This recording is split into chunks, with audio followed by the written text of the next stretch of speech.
Coping from an alarming pandemic. Reverberations from a citizen's death in police custody more than 1,000 miles away.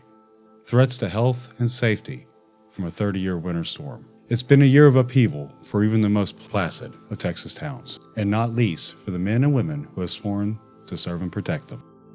Spotlight Forney explored these issues in a recent on-camera interview with Forney Police Chief Mica Lunt and others inside and outside the department. What we heard were illuminating stories about the challenges and rewards of community policing during an extraordinary year in the life of this North Texas town.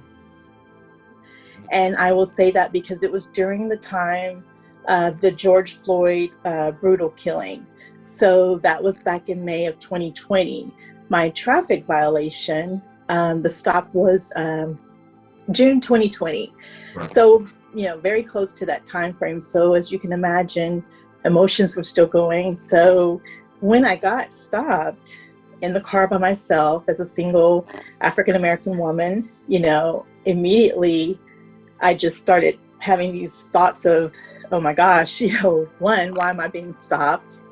And two, I thought, oh my gosh, am I going to make it out of this? So you've been here since October of 19, correct? Yes, sir.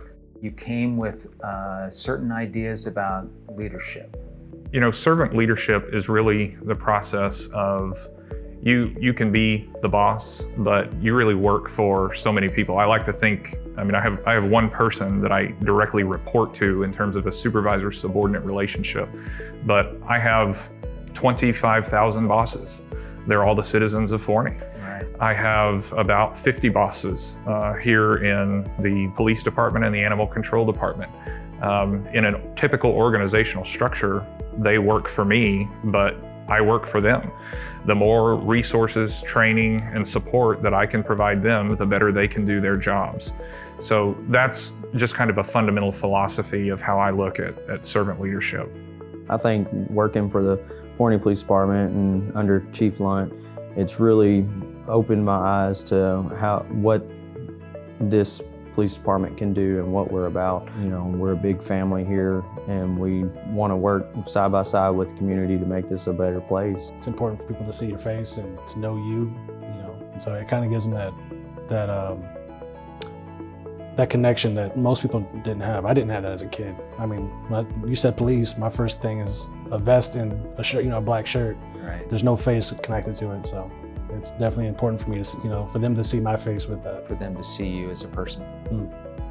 Community policing, historically at police departments, when it's adopted, it really is supposed to be adopted as a comprehensive philosophy that goes across the patrol division, it goes into criminal investigations, it goes into public outreach programs and things like that.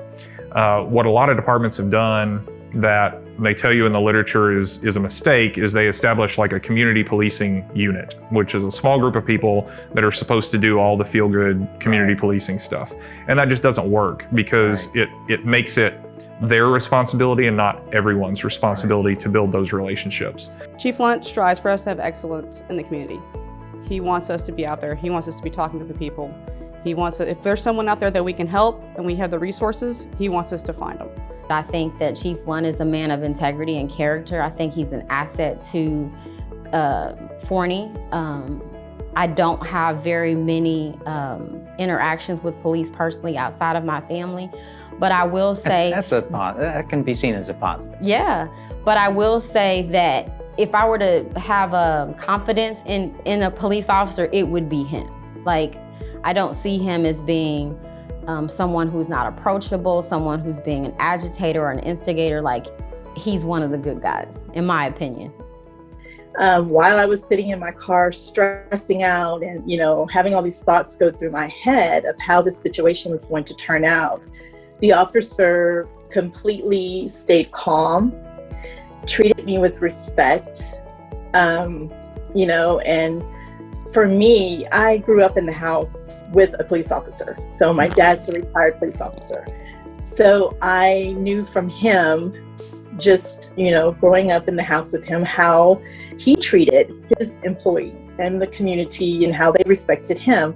And so when this officer approached me and, you know, told me good morning and, you know, was just kind and, you know, just explained to me why he stopped me and, you know, ended the conversation with God bless you and just was so kind.